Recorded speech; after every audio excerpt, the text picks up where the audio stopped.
ఈ ఊర్లో school 10th class వరకు ఉంటుంది. ఇప్పుడు కొంచెం రిపేర్లో ఉందంట. దసరా పండక్కి దసరా ఇక్కడే చేసేవాళ్ళు. అంటే జమ్మి చెట్టు పెట్టి పూజ చేస్తారు కదా, అదంతా కూడా ఇక్కడ చేసేవాళ్ళు. దీని కొంచెం ముందు దాటితే పెద్ద చెట్టు ఉంటుంది, అక్కడ చేసేవాళ్ళు అనమాట. లాస్ట్ ఎండింగ్ లో ఉంటుంది ఇది. ఒక 1/2 కిలోమీటర్ ఉండేది అమ్మమ్మ వాళ్ళ ఇంటి దగ్గర నుంచి. ఇంకా నడుచుకుంటూ వచ్చి చూసేవాళ్ళము. పెట్టి పూజ చేస్తారు కదా, అలా ఎడ్ల పందాలు కూడా అయ్యేవి.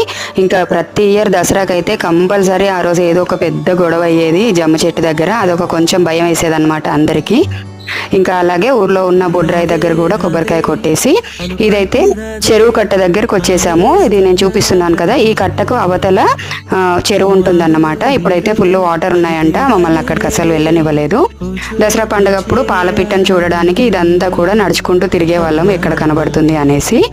ఇంకా అలా లోపల ఉన్న చిన్న చిన్న టెంపుల్స్ అన్నింటి దగ్గర కొబ్బరికాయ కొట్టేసుకొని ఇప్పుడైతే దుర్గమ్మ తల్లి టెంపుల్ దగ్గరకు వచ్చాము. ఇక్కడ కూడా బియ్యం పోస్తారంట. Continuation next blog.